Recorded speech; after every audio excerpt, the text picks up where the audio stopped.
So I got asked about the New York Knicks. What's my final thoughts and takes? Then the trade with the Minnesota Timberwolves. Ironically, both teams were runner-up. So the Cat, Julius Randle, who got the better end of the deal? My thoughts on the Knicks, and I'm gonna get into that. Who got the better end of the deal? I think Minnesota got the better end of the deal with Randall because he was big. They just Finch, whatever reason it was, he stopped him from moving on. Minnesota just got caught up because they don't play no defense. They don't really have a guard play. They're big on the perimeter, but Rudy Gobert is gonna soften you up, and they don't really flip that ball around. So they got called out against OKC being a one trick pony. It worked against against some old man teams and that slowed down. When you don't have the Lakers don't have no firepower, and without Steph Curry, Golden State ain't much like that. So that was an easy run. But when you got SGA and with OKC, it was bump. Now let's get to the Knicks. It's what we call fool's gold. Now they got over on Detroit. Lucky Cade Cunningham was like a precursor to Halliburton. And if it wasn't for that bad call, that series probably would have gone six. I'm going to tell you something. The Knicks aren't that good. Yes, they're a postseason team, more like a second round casualty. However, they are every series got to go 6, 7 games. They don't have that firepower. And you want to know why I'm going to say this? I don't think Jalen, even though he's a top tier player, I don't think he's that kind of tier player. I think you could get an alpha in there, and I think they could slide on down.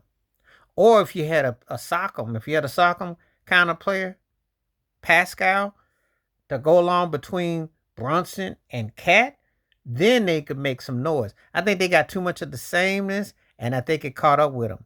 And now they're going to say, well, they beat the Celtics. You know why they beat the Celtics? Because Joe Mazzulla got caught being cute, and they tried to play pretty ball, and they choked 15-point leads. So they deserve to lose.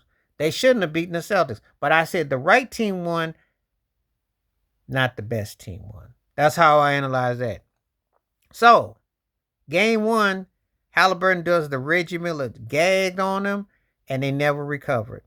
See, I'm going to tell you something about basketball for people who want to know. Based on my 40 plus years of watching the NBA, watching basketball, I'm going to tell you something that has not fundamentally changed. There's always a play or a sequence that dictates the whole nine. And teams don't recover from it. Oh, I've seen this every generation and era. There's that one play that other team just doesn't recover from. Charles Barkley brought up a great point. They have to win 5 games to win the series because you gave one away. So you got to win 5 games. That's not going to happen. You can lose a game the way they lost in the end of that first game. That was a mental lapse.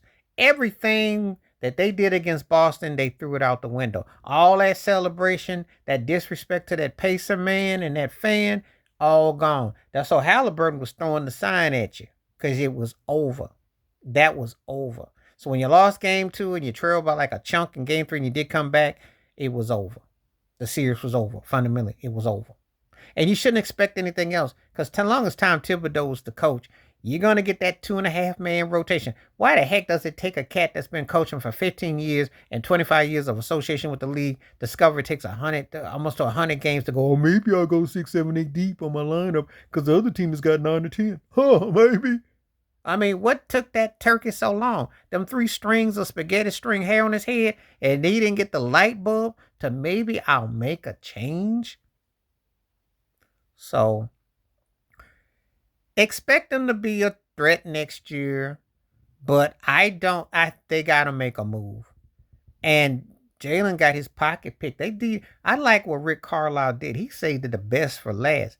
It got him exposed. He couldn't wiggle himself out. He be doing too much dribbling. He's got that Luka James Harden where he got traded from Dallas. I'm telling you, Dallas ain't as dumb as people think they are. Because even though Brunson was a light bulb for the Knicks, there's a reason why he didn't get to stay with Luka. He hogged that rock too much. He need to get off that rock by 8 seconds. Sitting up there dribbling too much and you wear yourself out. And then y'all don't rotate, then you need some water, need a blow. Cat did good when he played, But you can't be having games when you got 4 and 5 points and you got to wait till the fourth quarter and you get lucky. Can't do that. There's a trade to be made with the Knicks to get to another level. It's just a matter of getting the fine tuning. Now they spent their season getting Cat to beat Boston. But their real problem is the Pacers. How they gonna beat them? Because the Pacers go 9-10 deep. So what the Knicks gonna do? That's gonna be telling. I don't think they can do it with Tibbs though. I'm just saying.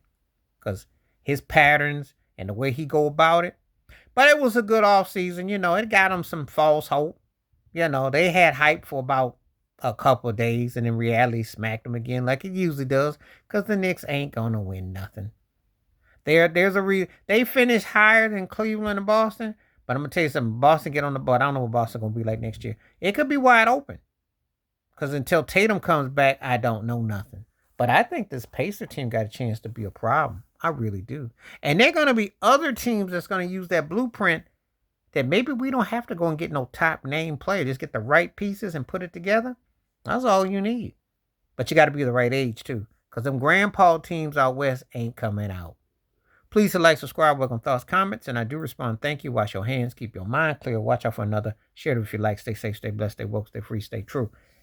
The Knicks, at best, a second round casualty. I doubt they get as lucky again next year unless they go all the way. That's either it. As long as Tibbs is there, it's either second round or bust. I'm done.